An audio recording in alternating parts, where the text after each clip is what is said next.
Ya. Puji Tuhan. Ya, kita bersyukur hari ini kita masuk di dalam parashat Waileh, yang artinya dan dia pergi. Ya, tetapi sebelum kita masuk di dalam Ciur, Torah, Midras, kita baca dulu ikrar persekutuan kita bersama-sama. Mari kita bangkit berdiri.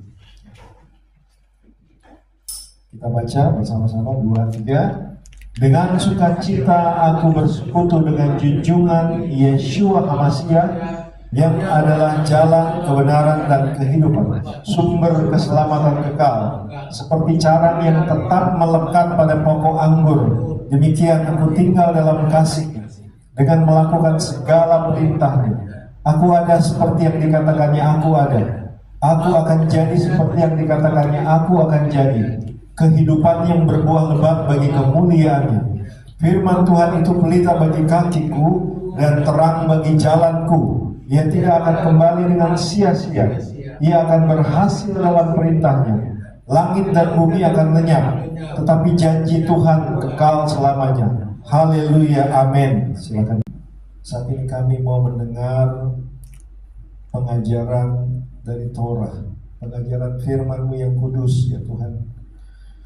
Kami mau, ya Tuhan, bukakan hati kami, pikiran kami, berikan kepada kami khokhmah, hikmat, bina, dan pengertian dan pemahaman, sehingga kami boleh mengerti rahasia firman-Mu di dalam Torah-Mu, ya Tuhan.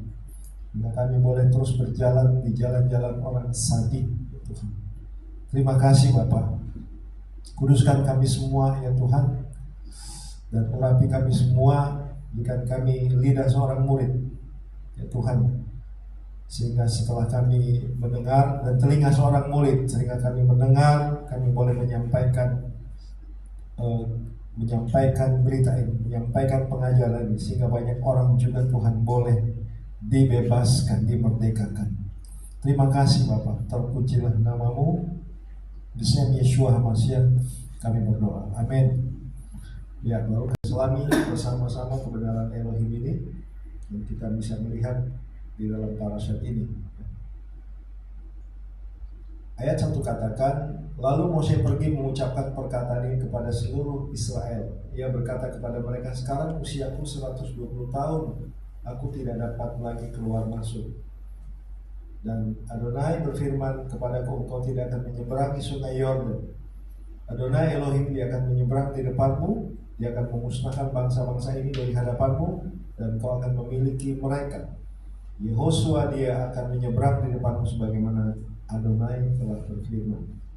Nah, kita lihat di sini seorang pemimpin kita, Moshe Rabbeinu, pemimpin Israel, usia 120 tahun. Ya, Alkitab katakan waktu setelah air bah itu dikatakan bahwa umur manusia hanya 120 tahun lagi. Tapi sebelum air bah, umur manusia itu panjang. Itu salah aja umurnya 969. Dia manusia paling panjang umurnya, Metuselah. Ya. Tetapi setelah air bah hanya 120 tahun. Itu adalah umur manusia yang Tuhan tetapkan, ya. Dan di sini Moshe Rabbeinu, dia mencapai usia 20 tahun. Dia mencapai usia 120 tahun.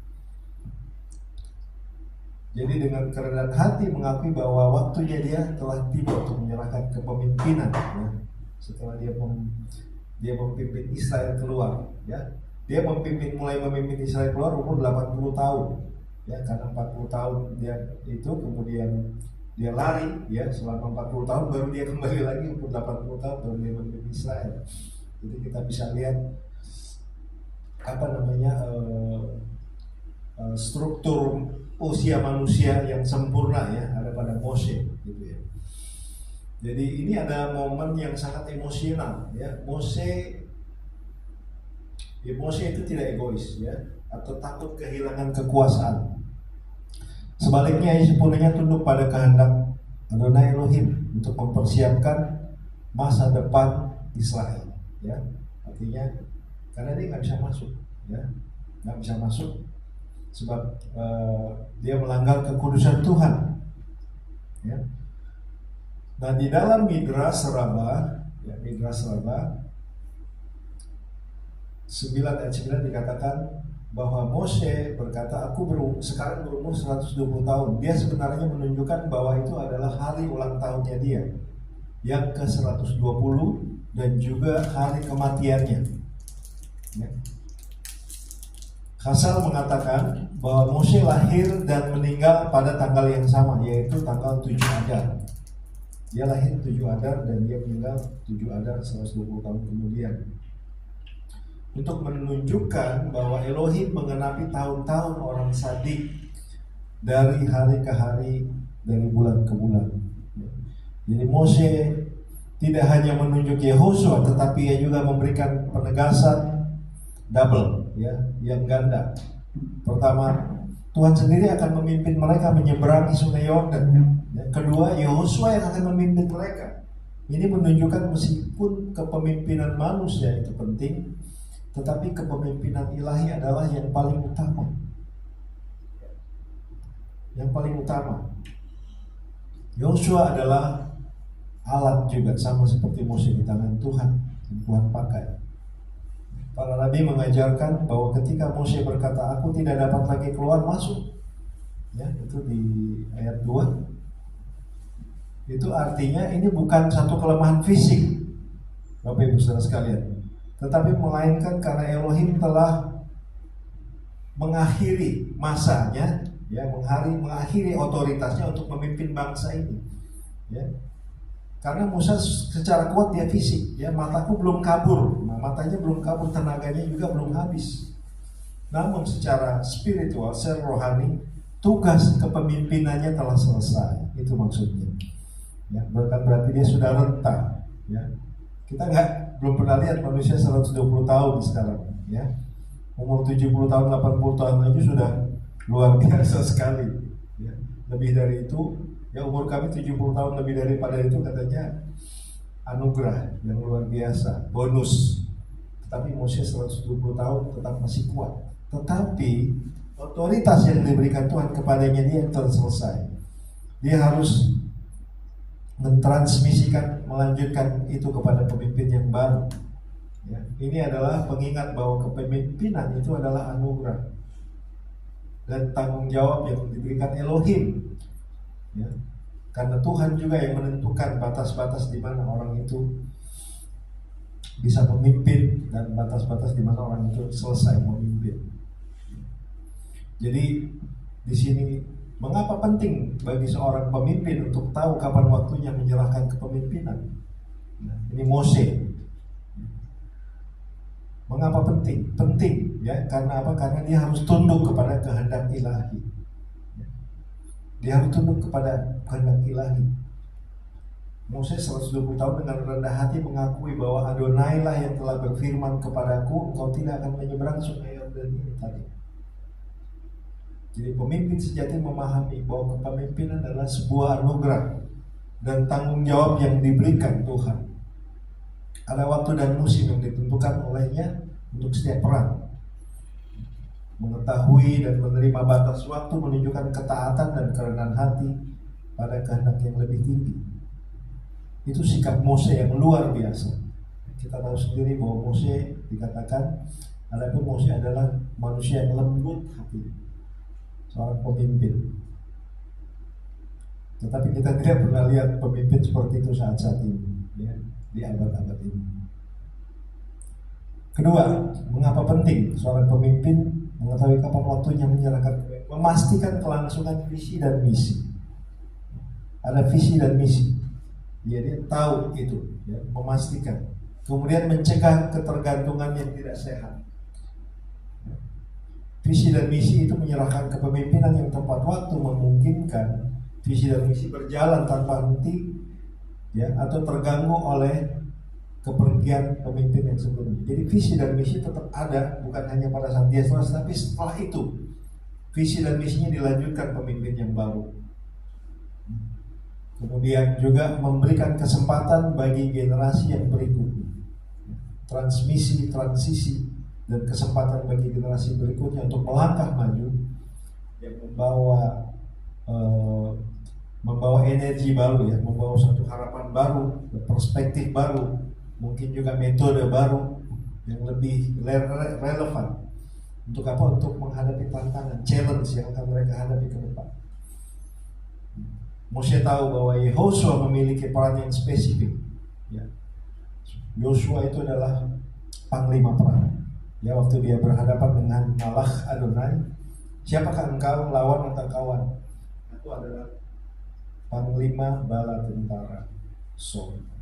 Dia berhadapan dengan siapa? Dia berhadapan dengan Mikael. Malach Mikael yang berperang bagi musuh-musuh Israel. Tetapi Yosua juga gentar waktu dia mau menggantikan Mose. Dia minta pengurapan Mose, dia minta smicha dari Mose. Tapi kalau di medan peperangan, pertempuran, dia habisi semua musuh-musuhnya, ya. Tentu dengan pertolongan dari Tuhan. Lalu apa yang bisa kita pelajari dari sikap Mose dalam menghadapi transisi? Yang kita bisa pelajari adalah kerendahan hati dan ketaatan penuh. Seorang pemimpin yang melakukan banyak sekali mujizat besar, bahkan bicara langsung face to face, panim el panim, ya. Mose itu bicara dengan Adonai itu panim el panim, wajah dengan wajah. Nah, siapa yang dia lihat? Dia melihat siapa? Memra Elohim. Memra yang berjalan-jalan juga di Gan Eden, yang berkata kepada Adam, di manakah engkau? Dia berbicara dengan Memra, dengan firman. Siapa itu dia? Yeshua. Sebelum Yeshua. Jadi Yeshua ada beserta dengan Yeshua itu gunung batu yang menyertai Israel ketika Israel keluar dan memelihara mereka. Ya, seorang pemimpin yang telah melakukan mujizat besar, ya, tidak menunjukkan ego perlawanan ketika waktunya juga telah berakhir. Ya, dia menerima kehendak Tuhan dengan kerendahan hati dan ketaatan yang penuh. Fokus, kemudian apa yang bisa kita pelajari juga dari sikap Mose, ya, berikutnya fokus pada kesejahteraan umat, ya, kesejahteraan bangsa Israel.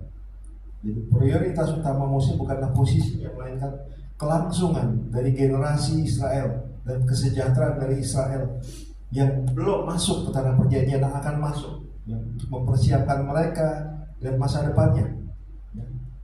Bagaimana memberikan instruksi peneguhan dan memberikan warisan kepada Israel. Nah, ini adalah contoh pemimpinan yang berorientasi kepada pelayanan, bukan kepada kekuasaan. Kemudian pemberdayaan yang terus, ya, pemberdayaan kepada penerusnya.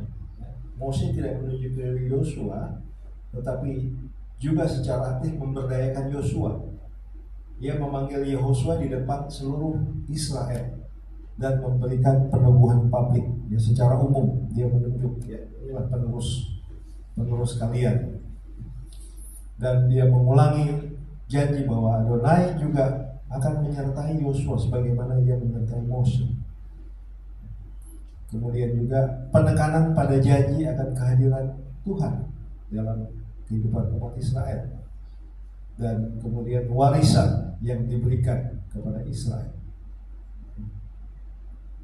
Oke, kita lanjut ke ayat yang berikutnya, ya. Ini di dalam Ulangan 31 ayat 6-8. Kuatkanlah dan teguhkanlah hatimu. Jangan takut dan gentar terhadap mereka, sebab Adonai Elohimmu dialah yang berjalan bersamamu. Dia tidak akan membiarkanmu dan tidak akan meninggalkanmu. Ini satu ayat yang Tuhan katakan kepada Mose, kuatkan dan teguhkanlah hatimu, jangan takut. Khazak be'emat. Ya, ini diucapkan juga ketika Matatias mengucapkan kepada anak-anaknya, ya, Yehuda Makabe. Kalau kita merayakan hari Hanukkah, kita akan mengenang, melihat itu, ya.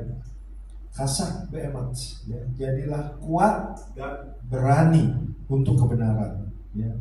Pada era Helenisasi bangsa Yahudi, ya, bangsa Yahudi semua harus convert jadi Helenisasi, tetapi Matatias dan anak-anaknya yang 4 orang tidak mau berasimilasi, ya, dengan pengajaran-pengajaran yang menyimpang dari Torah. Mereka tetap mempertahankan kemurnian Judaism mereka, mempertahankan kemurnian iman mereka. Ya, ini perkataannya khasa be'emats. Mose mengatakan kepada Bani Israel, ya, dan kemudian secara khusus kepada Yehosua. Jadi mengapa penekanan ini begitu penting? Karena mereka akan menghadapi tantangan yang besar. Kalau tidak dikuatkan, diteguhkan, tantangannya jauh lebih besar. Ya, mereka akan menghadapi 7 bangsa yang ada di tanah Kanaan, bayangin. Ya. Dan itu pun tidak bisa mereka tumpah semuanya. Ya. Sehingga terjadilah seperti ini. Ketika Israel tidak melumpas Agag, ya, Haman, Agag dan Amalek, ya. Amalek akhirnya muncullah si Haman itu kan dari keturunannya Agag. Agag berhadapan dengan Saul. Lalu keturunannya berhadapan juga. Ya, Hadasa, Esther dengan Haman sama. Hadasa adalah keturunan dari suku Benyamin. Nah, itu yang terjadi. Tapi Tuhan katakan, aku yang berjalan di depanmu, aku akan melumpas, aku akan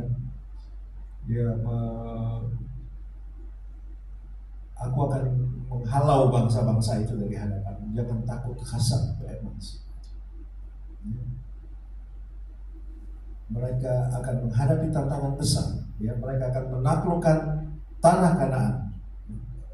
Karena akan ada keraguan, ada ketakutan, ya, yang terjadi di antara orang Israel. Ya, kita melihat sendiri parasat-parasat sebelumnya.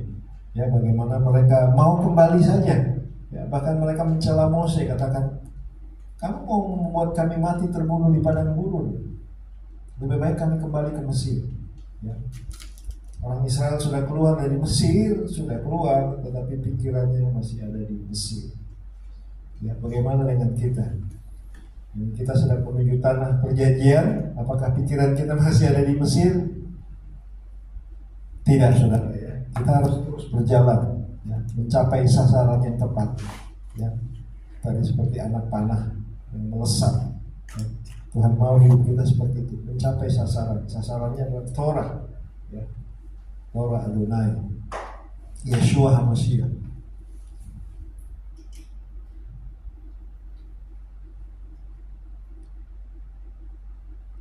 Lalu Midras ini mengajarkan bahwa janji dia tidak akan membiarkanmu dan tidak akan meninggalkanmu adalah janji yang abadi. Elohim tidak hanya akan meninggalkan Israel tidak akan meninggalkan Israel secara fisik, tetapi juga tidak akan meninggalkan Torahnya. Ya, ini berarti jadi Adonai Echad, semua Echad, Tuhan Adonai Echad. Tapi Adonai, Torah dan Israel juga Echad. Jadi ada Hashem, Torah dan Israel itu Echad. Ya, who is the living Torah? Yeshua. Jadi Israel, the living Torah, dan Hashem itu Echad. Ya, semuanya Echad. Dan namanya adalah Echad. Elohim tidak akan meninggalkan, tetapi dia akan memberikan penghiburan dan kekuatan. Ya. Nah, ini ada kapan di dalam hidup kita merasa kita paling membutuhkan janji Elohim, bahwa Elohim tidak akan meninggalkan kita. Kapan dalam hidup kita? Ya, kita merasa kita betul-betul membutuhkan janji itu, Elohim tidak akan meninggalkan kita. Yaitu pada saat menghadapi transisi atau perubahan besar. Sama seperti Israel yang akan mengalami transisi kepemimpinan dari Mose ke Yosua untuk memasuki tanah yang mereka belum tahu. Kita juga menghadapi momen-momen perubahan signifikan dalam hidup kita, Bapak Ibu. Ya, berupa pekerjaan, ya, berupa perubahan pekerjaan, perubahan situasi, ya, tempat tinggal kita juga, kemudian hubungan kita dengan orang-orang yang kita kasihi. Itu adalah satu transisi, ya, perubahan hidup, ya, dan kita membutuhkan janji Tuhan bahwa Tuhan tidak akan meninggalkan kita pada saat kita menghadapi situasi yang demikian membuat hidup kita down, ya, tetapi Tuhan tidak akan meninggalkan kita. Tuhan akan terus menyertai kita, ya. Dan kemudian dalam menghadapi ketakutan dan tantangan yang menggetarkan, ya, Tuhan juga janji, kita tetap butuh janji, Tuhan tidak akan meninggalkan kita. Ketika kita merasa sendirian dan terisolasi, Tuhan tidak akan meninggalkan kita. Seperti Dia tidak meninggalkan Israel ketika Mose harus pergi, ya. Pada saat hati kita merasa lemah dan ragu, pada saat hati kita bimbang, ya, kita membutuhkan janji bahwa Tuhan tidak akan membiarkan kita sendirian. Dia akan terus ada di tengah-tengah kita. Dia akan terus ada dalam hidup kita. Janjinya itu iya dan amin, tidak pernah terlambat. Ada satu pujian kan, selalu baru dan tak pernah terlambat pertolonganmu. Itu luar biasa pujian itu, ya. Naikkan syukurku, ya, Bapak nggak sungguh baik, ya, pujiannya tidak pernah terlambat, pertolongannya, penyertaan pimpinannya dalam hidup kita. Bapak Ibu, kalau memang kita terus menyerahkan hidup kita, ya, lay on Him, ya, kita menyerahkan hidup kita, bersandar kepada tangan yang kekal, ya, kepada kasih-Nya, Tuhan tidak akan membiarkan kita. Dia tidak akan membiarkan kita jatuh tergeletak, tetapi Dia akan menopang. Dia akan memimpin, memberikan kepada kita kekuatan. Khasa be'amats, itu yang Tuhan katakan kepada Mose, dan Mose katakan juga kepada Israel dan kepada Yosua. Lalu bagaimana kita bisa menumbuhkan kekuatan dan keteguhan hati di tengah tantangan yang tantangan hidup kita yang kita alami, kita hadapi dalam hidup kita, seperti yang dialami oleh Mose, oleh Yosua, oleh Israel. Jadi para Satwaelek memberikan beberapa prinsip penting bagaimana kita dapat menumbuhkan kekuatan dan keteguhan hati kita. Kita mengingat dan percaya akan janji dan kehadirannya, ya. Dia akan terus berjalan bersama-sama dengan kita. Lalu kita akan terus-menerus, ya, merenungkan firman Tuhan, ya. Belajar Torah, ya. Ku renungkan firman-Mu siang dan malam, terus ku pegang janji-Mu, ya, dan ku lakukan. Itu luar biasa, ya. David katakan bahwa Torah Adonai itu manis, Torah Adonai itu indah, ya, lebih manis dari lebah madu. Torah Adonai itu sempurna, ya, menyegarkan jiwa. Nah, ini kita renungkan bagaimana kebaikan Tuhan, ya, bagaimana pemeliharaan Tuhan di dalam firman-Nya, di dalam Torah, yang membawa kehidupan kita untuk tetap ada di dalam track-nya Tuhan, jalurnya Tuhan. Kita renungkan firman itu siang dan malam, ya. Artinya dalam hidup kita mengutamakan Tuhan, ya.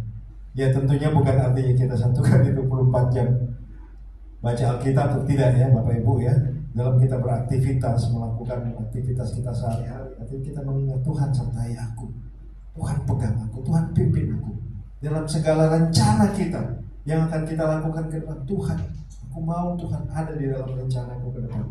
Bapak, aku mau melakukan ini ke depan. Taruh Tuhan dalam rencana hidup kita. Jangan biarkan Dia, Bapak Ibu Saudara sekalian, ya. Taruh Dia, bawa Dia, Tuhan, supaya Tuhan pimpin, Tuhan tolong, Tuhan berkati kita. Tuhan buka setiap penghalang-penghalang. Seperti Tuhan menghancurkan bangsa-bangsa yang di hadapan Israel. Tuhan pimpin hidup kita. Dia gak akan membiarkan kita sendirian. Dia akan beserta dengan kita. Itu janji Tuhan. Lalu kita harus berani menghadapi ketakutan dengan iman kita, ya. Jangan takut, ya. Firman Tuhan tentang jangan takut banyak sekali, ya. Don't be afraid, jangan takut, ya. Dalam kasih tidak ada ketakutan. Apapun yang kita hadapi, penganiayaan, ya, cobaan, tantangan, problem, masalah, kita tidak lari, kita hadapi, Bapak Ibu Saudara sekalian. Kita hadapi, kita selesaikan. Ya, banyak orang mencoba menyelesaikan masalahnya dengan apa? Dengan menghindar, menyingkir, menghindar. Nggak bisa, Bapak Ibu. Problem masalah itu akan terus mengejar kita dalam hidup kita. Kita harus hadapi dan selesaikan bersama dengan Tuhan, bersama dengan Adonai. kita cakap menanggung segala perkara. Ya. Itu Rabi Shaul katakan, segala perkara dapat kutanggung di dalam Dia yang memberikan kekuatan kepadaku. Itu harus kita pegang. Kita percaya, ya, segala perkara apapun itu, ya, asal Tuhan mau hidup kita berpadan kepada Torahnya Dia, kepada firman-Nya, ya, tidak menyimpang ke kanan dan ke kiri. Pasti Tuhan tolong. Tuhan beri kekuatan dan kemampuan. Lalu kemudian apa yang bisa menumbuhkan kekuatan dan keteguhan hati di tengah tantangan hidup, ya, kita fokus pada tujuan dan juga visi Tuhan di dalam hidup kita, ya. Mose mengingatkan Israel tentang tanah yang telah Tuhan janjikan kepada leluhur mereka. Itu visi, dan visi itu juga kita harus punya dalam hidup kita, dalam rumah tangga, dalam pelayanan, dalam pekerjaan. Visi kita harus jelas, dan Tuhan akan memberikan kita kekuatan dan menyertai kita. Lalu kita melakukan semua perintah Elohim. Kita lakukan perintah Tuhan dengan sukacita, dengan ahava, ya, dengan kasih. Kita melakukan perintah. Kita tidak melakukan perintah karena kita dikomando. No, ya.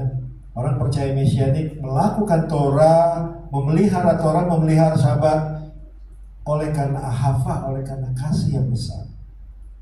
Ya, ahavat olam, kasih yang besar. Karena apa? Karena Mesias yang lebih dahulu mengasihi kita. Kasih itu yang mendorong kita untuk mengasihi Dia dengan taat kepada perintah-perintahnya yang menguduskan hidup kita. Ketika kita memelihara Sabat, itulah proses pengudusan. Ini adalah bagian dari proses pengudusan. Seberapa kita yang hadir, kita sedang masuk di dalam satu proses. Tuhan sedang memisahkan kita, menampi kita, kesetiaan kita, supaya kita tetap terus berpegang pada janji-janjinya dan tidak pernah meninggalkan Dia. Yang kemudian yang ketiga, pentingnya Torah dan pembacaan publik setiap 7 tahun, ya, itu di ayat 9 dan 11.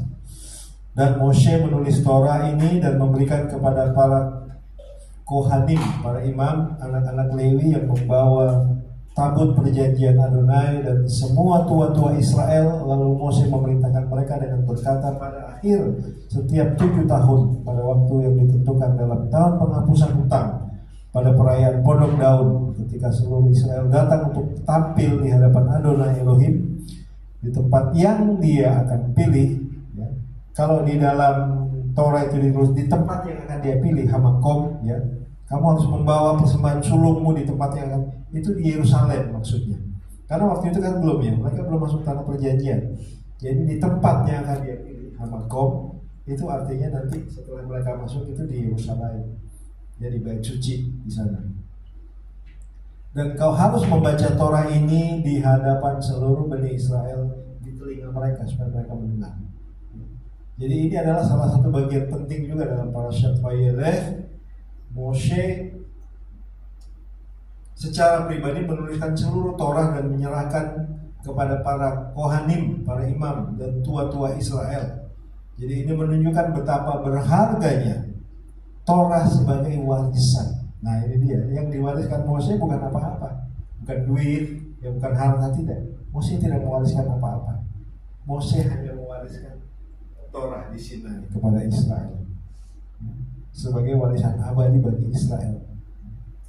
Jadi Torah bukanlah sekedar kumpulan hukum-hukum, ya, perintah-perintah, tetapi itu adalah perjanjian, kontrak, ya, kontrak perjanjian yang harus mereka bawa, yang harus mereka terus pelihara dalam hidup mereka sampai mereka masuk tanah perjanjian, kepada anak mereka lagi, kepada cucu mereka, terus generasi ke generasi, ledor vador, ya, sebagai warisan, tetapi juga sebagai kontrak, sebagai perjanjian yang Tuhan sudah buat kepada leluhur mereka, Zechut Avoteinu, ya, Abraham, Ishak, Yakov. Tuhan berjanji kepada mereka. Dan Mose, Midrash menafsirkan di sini bahwa Mose menulis 13 gulungan Torah, ya. Memang tidak ditulis di Alkitab, tetapi Midrash katakan 13 gulungan Torah, satu sefer Torah untuk satu suku, dan yang satu itu ditaruh di Jadi satu untuk setiap suku dan satu ditaruh di samping Aron Brit, ya, Aron Kodes. Aron Kodes itu peti perjanjian, tabut perjanjian sebagai salinan yang paling utama. Ya. Tujuannya adalah supaya tidak ada suku yang bisa mengklaim bahwa teks yang mereka miliki eksklusif, semua sama, salinannya Mose bikin. Ya. Kemudian yang satu itu Mose taruh di Aron Hakodes, di tabut perjanjian. Jadi Torah adalah warisan bersama, ya, bukan monopoli sebagian orang, segelintir orang. Torah adalah warisan dari Tuhan berikan kepada Mose di Sinai bagi Israel, tetapi itu harus terus diwariskan lagi kepada generasi selanjutnya. Torah sifalan Mose morasa kehilat Yakub. Ya, kalau di dalam Hari Raya Sabot kita nyanyi itu. Torah, Torah, Torah, Torah, Torah, Torah sifalan Mose morasa kehilat Yakub, morasa kehilat Yakub, morasa kehilat Yakub, Torah sifalan Mose. Ya, Mose menerima Torah di Sinai dan mewariskan kepada Israel, kepada kehilat Yakub. Dalam Pirkei Avot 1 ayat 1, yaitu di dalam Mishnah, ya, Mishnah Seder Mitsekim, Mose menerima Torah di Sinai dan menyampaikannya kepada Yehosua. Kemudian Yehosua kepada tua-tua Israel, Zachenim. Ya. Lalu Zachenim meneruskannya lagi kepada Nevi'im, nabi-nabi. Ya. Lalu nabi-nabi menyerahkannya kepada Anshe Knesset Hagedolah, ya, mahkamah besar Israel, yang mereka 120 orang yang kembali dari pembuangan di Babilonia, diserahkan kepada mereka dan terus diserahkan kepada rabi-rabi sebagai warisan para rabi yang memelihara sampai saat ini. Ya. Jadi dari Mose ke Yehosua, ke Zechenim, ke Nevi'im, ke Anshe Knesset Hagedolah, dan terus sampai saat ini Torah itu terpelihara dengan sempurna. Ya. Kita lihat di medsos, ya, banyak perdebatan segala macam mengklaim keaslian kitab mereka, ya, kemudian menuduh kitab yang dimiliki oleh yang lain itu palsu. Aduh, saya sedih sekali. Ini dia Torah sifalan Mose.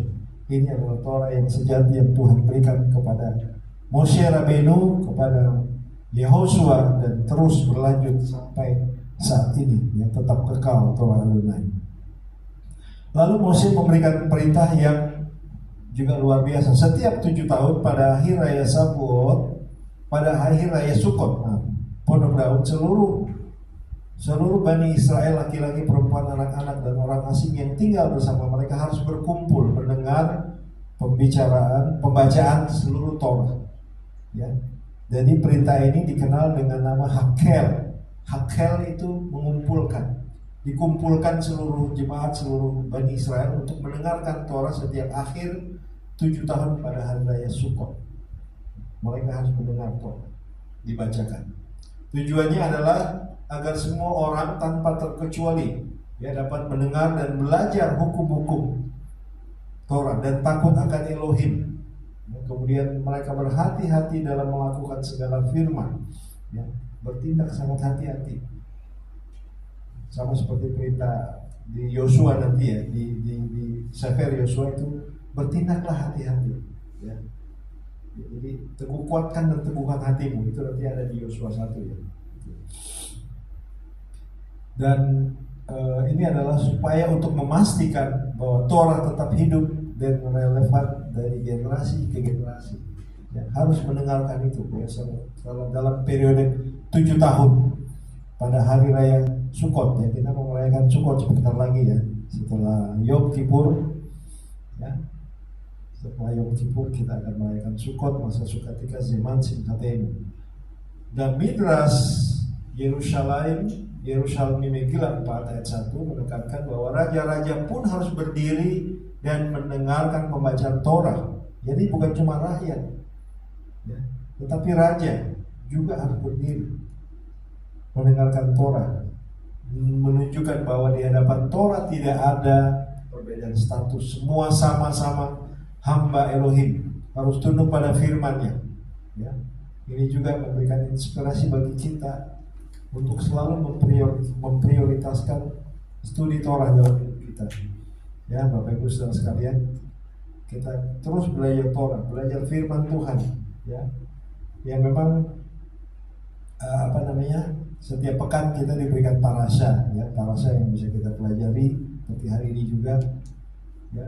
Tetapi biasanya orang Yahudi itu punya pola Senin, Kamis, Sabat. Ya. Hari Senin ini mereka itu berkumpul di sinagog sehari pagi, lalu kemudian membaca Torah, membahas Torah. Kemudian hari Kamis juga mereka berkumpul di sinagog, ya, kemudian membaca Torah. Lalu hari Sabat. Jadi satu minggu itu 3 kali mereka. 3 kali mereka dengan tekun mereka memelihara Sabat, memelihara Torah, ya, dalam keseharian mereka dalam satu pekan itu 3 kali. Ya, jadi siklusnya seperti itu. Ya. Artinya di luar hari itu pun mereka tetap ada tefilah. Ya. Mereka melakukan tefilah yang tidak komunal sifatnya. Yang komunal itu di hari Senin. Kebiasaannya ini minhag, ya, Senin, Kamis, dan hari Sabat, ya, seperti kita ini. Ya. Memang bagi kita kan agak sulit karena kita orang bekerja, ya, orang bekerja punya kegiatan, punya aktivitas. Jadi kita hanya bisa berkumpul di hari Sabat. Itu pun sudah luar biasa, puji Tuhan. Dan hari-hari raya, ya. Lalu apa pentingnya bagi kita untuk membaca dan mempelajari firman Elohim secara teratur, baik secara pribadi maupun dalam komunitas? Penting sekali, sangat penting. Ya. Lalu bagaimana kita dapat memastikan bahwa generasi muda kita juga dapat memiliki kecintaan, mahabbah terhadap pemahaman terhadap Torah? Nah, ini yang mesti ditumbuhkan. Makanya tadi kan Tuhan bilang seluruh Bani Israel, ya. Jadi bukan cuma yang besar, yang kecil, anak-anak pun dibawa. Sekalipun mereka tidak mengerti, tetapi atmosfer spiritual daripada ibadah avodah itu akan membawa anak-anak untuk takut dan gentar terhadap Torah, terhadap perintah Tuhan. Ya. Anak-anak kecil terus dididik, dilatih untuk mereka takut akan Tuhan. Ayat 19-21 dikatakan dalam Ulangan 31, maka sekarang tulislah lagu ini untukmu dan ajarkanlah itu kepada Bani Israel. Taruhlah itu di mulut mereka supaya lagu ini menjadi saksi bagiku melawan Bani Israel. Sebab akan terjadi ketika banyak kesusahan dan malapetaka menimpa mereka, maka lagu ini akan bersaksi di hadapan mereka sebagai saksi. Ya. Karena aku tahu apa yang mereka pikirkan sekarang, bahkan sebelum aku membawa mereka ke tanah yang aku telah bersumpah. Ini mungkin versinya agak berbeda dengan saya.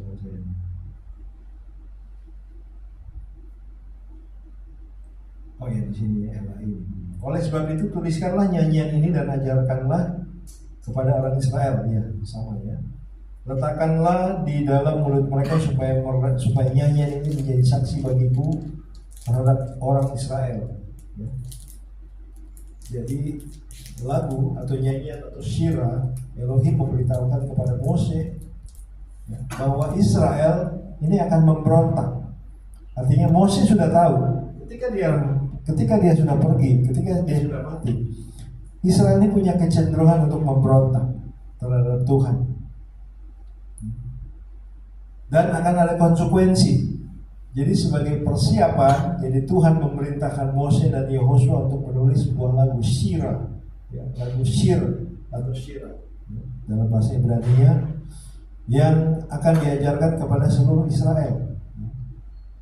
Tetapi lagu ini, ya, bagian-bagian ini itu ada di Parashat Ha'azinu, ya, Ha'azinu, ya, dengarlah, ya. Ini nanti Sabat depan. Mengapa sebuah nyanyian? Karena nyanyian mudah diingat dan diwariskan dari generasi ke generasi. Nyanyian akan mengingatkan mereka akan janji Elohim, ya, janji-janji Elohim, peringatan-peringatannya, dan konsekuensinya dari ketidaksetiaan mereka. Bahkan jika mereka lupa akan Torah, lagu ini akan terus berbisik di telinga mereka menjadi semacam alarm rohani. Ya, makanya setiap doa itu ada di sidur doa ataupun piut ya. Piut itu artinya puisi atau apa, itu berupa nyanyian. Kenapa? Makanya di dalam Judaism itu ada khasannya, ada itu berupa nyanyian doa, ada juga berupa puisi-puisi doa ya, seperti Nishmat Kol Chai ya. Itu untuk memudahkan mengingat ya, mengingat akan Torah, akan instruksi Tuhan kepada Israel, dibuat dalam bentuk nyanyian.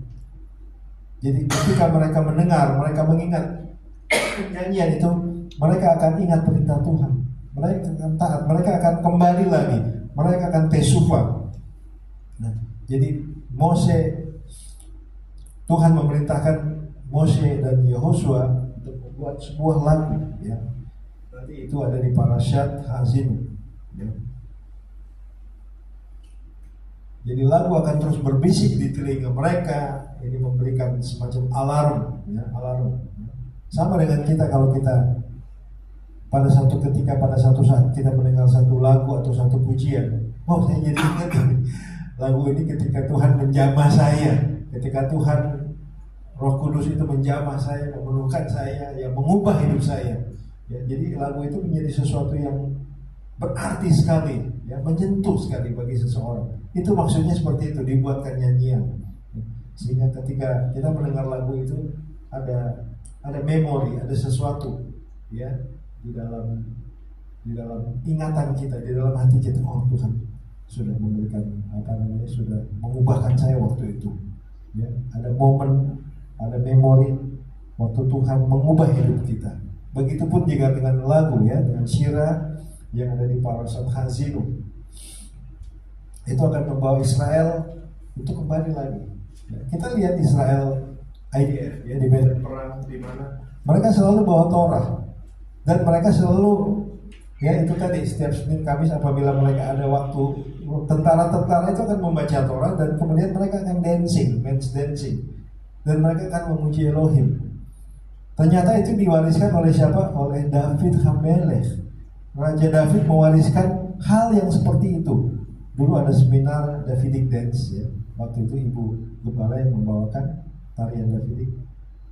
Kita ingat, itu dibahas ya.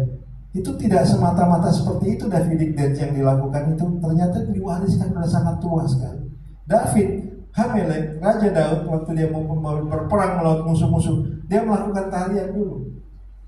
Ya, tarian yang circle begitu, kalau kita hidemato pemanaim begitu ya. Lalu membaca Torah, lalu memuji Adonai, lalu dia bertempur dan Tuhan berikan kemenangan. Dan ternyata itu ditiru oleh tentara Israel, IDF. Luar biasa. Ini yang kita sebut apa? Morasa Keilat Yakob. Ya, Torah diwariskan oleh Mose, oleh Yehosua, oleh tua-tua Israel, para nabi, oleh majelis besar, Knesset itu, dan terus para nabi memelihara, dan itu terus masuk di dalam kehidupan umat Israel. Ya. Sebab Israel harus hidup, bangsa ini akan ditebus kembali, dan mereka harus melihat rajanya itu memerintah di Yerusalem. Kenapa iblis hendak memusnahkan? Kenapa seluruh dunia bangkit? Ya, Mazmur 2 kita lihat, Mazmur 80 juga. Seluruh dunia bangkit hendak membinasakan umat ini. Sebab rajanya belum datang, Bapak Ibu. Raja Mesias belum datang. Artinya apa? Kalau umat ini musnah, tidak ada lagi, tidak eksis lagi seperti slogan-slogan mereka, ya, bahwa mereka ini membinasakan Israel. Maka rajanya nggak akan mungkin datang. Siapa? Dia raja, rakyatnya sudah tidak ada. Tetapi karena Israel memelihara Torah, ya, karena Israel adalah biji matanya, segulahnya, segula, Israel dipelihara. Untuk apa? Untuk mereka ditebus kembali dan mereka akan melihat Melek memerintah dari Yerusalem sebagai raja segala raja. Amin, saudara. Dan kita akan melihat, mata kita akan melihat, ya, sesuai dengan doa-doa kita. Biar Tuhan memulihkan hadiratnya di bumi ini, di Sion, seperti doa Iya, foda ya, doa Amidah ya, di dalam doa Amidah itu ada itu. Lalu kata Adonai mereka orang hama khasir sekimat kecil, dipulihkan kembali hadiratnya dan kerajaannya. Ya. Jadi waktu kita juga berdoa tefilat hatal midim, itu bukan sesuatu yang, itu adalah profesi, itu nubuatan. Ya, datanglah kerajaanmu, jadilah kehendakmu di bumi seperti di surga. Kita akan memproklaim bahwa Mesias itu raja yang akan memerintah. Dia raja yang besar yang akan memerintah bumi ini. Lalu Israel harus terus memelihara Torah dengan pembacaan Torah ya selama 7 tahun itu, dan semua harus memiliki Torah. Raja memiliki Torah dan bangsa dan setiap suku juga memiliki Torah. Setiap suku, tadi kan ada 13 sefer Torah, masing-masing memiliki satu sefer Torah dan satu sefer Torah di dalam tabut perjanjian.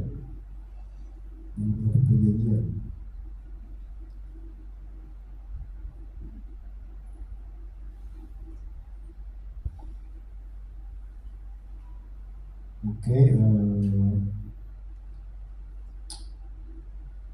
ya. Jadi Parashat Vailek meskipun singkat, ini memberikan kepada kita satu value atau nilai-nilai pelajaran yang sangat berharga sekali ya, sehingga kita bisa iman kita, emunah kita tetap terpelihara ya. Visi dan misi kita ke depan yang yang Tuhan sudah berikan kepada kita, yang Tuhan sudah nyatakan di dalam hidup kita, itu akan tetap terbawa dari generasi ke generasi, akan terus terpelihara. Makanya kan iman itu dari bapak ke anak ke cucu ya, tidak pernah putus, ledor pador. Jadi kepemimpinan yang bertanggung jawab ya, kesimpulannya adalah bahwa kepemimpinan yang bertanggung jawab itu mengatakan bahwa Mose mengajarkan kita arti dari kepemimpinan yang berani, yang kemudian rendah hati, ya, kemudian fokus kepada kesejahteraan dari Bani Israel, ya, di atas kepentingannya pribadi. Dia mempersiapkan satu transisi yang dengan sangat baik, ya, dengan jalan dia menunjukkan penerusnya, yaitu Yehosua, ya, sebagai penerusnya, ya. Kemudian Yosua juga diurapi, dan Yosua juga melakukan, Tuhan memberikan mujizat juga kepada Yosua waktu mereka masuk kota Yeriko runtuh ya. Kemudian yang kedua, kekuatan dan keteguhan dari Elohim ya. Kita diingatkan bahwa sumber kekuatan sejati kita bukanlah diri kita sendiri, melainkan kehadiran dari Tuhan itu ya, yang tidak pernah meninggalkan kita. Janjinya tadi ya, dia tidak akan meninggalkan kita. Kuatkan dan teguhkan hatimu, khasab be'aman. Ini adalah seruan bagi kita untuk apa? Untuk terus bergantung sepenuhnya kepada Tuhan ya. Dengan kekuatan dan keteguhan kita terus memegang janjinya dia. Lalu kita memberikan juga prioritas kepada pengajaran Torah ya. Torah yang membuat hidup kita lebih berarti, hidup kita lebih hidup ya. Kita sudah hidup, tetapi ketika belajar Torah, hidup kita diisi dengan sesuatu yang sangat berarti, suatu kekuatan, suatu pengharapan, suatu visi dan misi yang besar yang Tuhan berikan bagi kita, supaya kita juga bisa mengabarkan Besora Yeshua HaMashiach, Injil keselamatan kepada orang-orang lain, supaya orang lain juga bisa diselamatkan. Ya, selain mereka diselamatkan, mereka juga dimerdekakan ya, dengan kebenaran. Karena firman Tuhan itu adalah kebenaran yang sejati. Kemudian kita adalah saksi yang Tuhan berikan juga untuk memberitakan kerajaannya. Ya, amanat Yeshua, pergilah jadikanlah semua bangsa muridku, talmide, ya, dan baptislah mereka ya. Dan ajarlah mereka melakukan segala sesuatu yang kuperintahkan kepadamu. Ini adalah bicara tentang amanat agung ya. Bicara juga tentang Torah yang harus diteruskan. Yeshua tidak membuat satu ajaran baru. Yeshua meneruskan Torah Mose, Torah yang diajarkan Leviim, para nabi-nabi ya, dan pendahulu-pendahulunya. Tetapi Yeshua memberikan pemahaman dan pengertian spiritual yang lebih tinggi. Ya, bahkan dia sendiri adalah ultimate sacrifice. Ya. Dia adalah korban yang sempurna bagi kita orang percaya, yang membawa kita ya, masuk kepada kemuliaan Tuhan, masuk kepada kesempurnaan Tuhan. Dan Tuhan mau hidup kita Tuhan pakai, ya, kita Tuhan pakai, Tuhan mau hidup kita itu berbuah-buah di dalam hidup kita. Tuhan mau supaya kita memberikan dampak impartasi yang begitu luas, sehingga banyak orang melihat dan memuliakan Tuhan, dimenangkan bagi kerajaan Elohim. Amin. Mari kita berdoa. Bapa, terima kasih Tuhan untuk firman-Mu, untuk Torah-Mu yang kudus yang Kau berikan bagi kami. Pada saat bayeleh kami boleh tetap kuat dan berani khasak ba'amats ya Tuhan, sebab kami percaya penyertaan dan pimpinan Tuhan terus ada dalam hidup kami, tidak pernah lepas ya Tuhan. Engkau terus berdaulat atas hidup kami ya Tuhan, memelihara kami, menolong kami ya Tuhan. Dan kami percaya akan hal itu ya Tuhan. Dan kami yakin bahwa firman itu membuat kami hidup ya Tuhan, membuat hati kami bercahaya, membuat hidup kami ya Tuhan lebih berarti ya Tuhan. Terima kasih Bapak. Terima kasih Tuhan, biarlah firman ini boleh terus bertumbuh, tertanam dengan kuat dan berbuah-buah dalam hidup kami Tuhan. Jadikan kami saksi-saksi bagi kerajaan. Terima kasih, berkati kami sekalian sudah mendengarkan dan sudah belajar Torah-Mu. Torah-Mu ini boleh terus Tuhan memimpin kehidupan kami. Yeshem, Yeshua, Mashiach. Haleluya. Amin. Amin.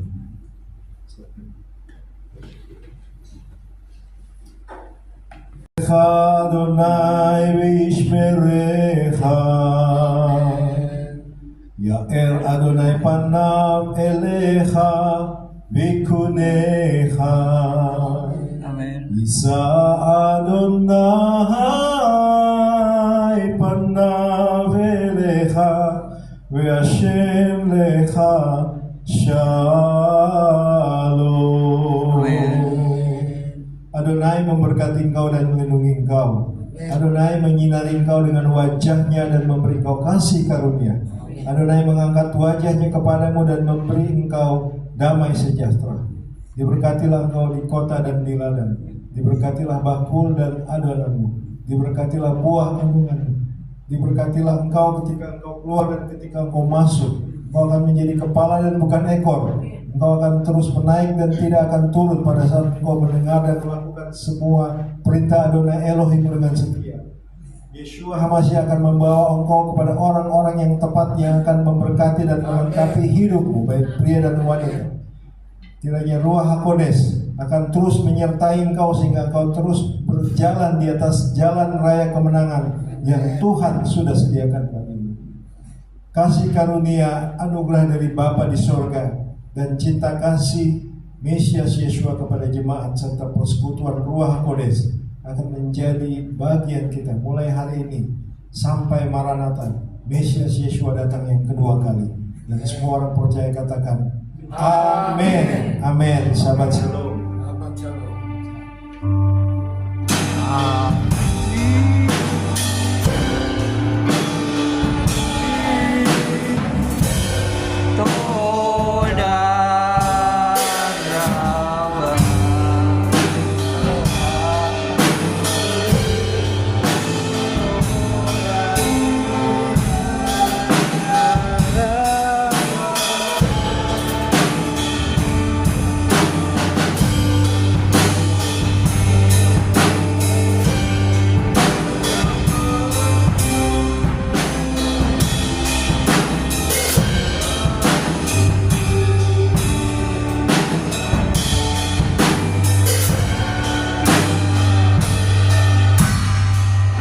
Adonai v'yishmerecha,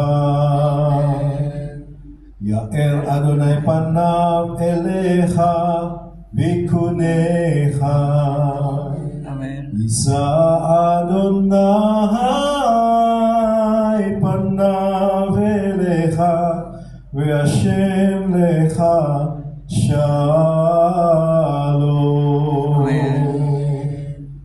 Adonai memberkati engkau dan melindungi engkau. Adonai menyinari engkau dengan wajahnya dan memberi engkau kasih karunia. Adonai mengangkat wajahnya kepadamu dan memberi engkau damai sejahtera. Diberkatilah engkau di kota dan di ladang. Diberkatilah bakul dan adonanmu. Diberkatilah buah kandunganmu. Diberkatilah engkau ketika engkau keluar dan ketika engkau masuk. Engkau akan menjadi kepala dan bukan ekor. Engkau akan terus menaik dan tidak akan turun pada saat engkau mendengar dan melakukan semua perintah Adonai Elohim dengan setia. Yeshua HaMashiach akan membawa engkau kepada orang-orang yang tepat yang akan memberkati dan melengkapi hidupmu, baik pria dan wanita. Kiranya Ruach HaKodes akan terus menyertai engkau sehingga engkau terus berjalan di atas jalan raya kemenangan yang Tuhan sudah sediakan bagimu. Kasih karunia anugerah dari Bapa di sorga dan cinta kasih Mesias Yeshua kepada jemaat serta persekutuan Ruach HaKodes akan menjadi bagian kita mulai hari ini sampai Maranatha, Mesias Yeshua datang yang kedua kali. Dan semua orang percaya katakan Amin. Amin. Sahabat Shalom.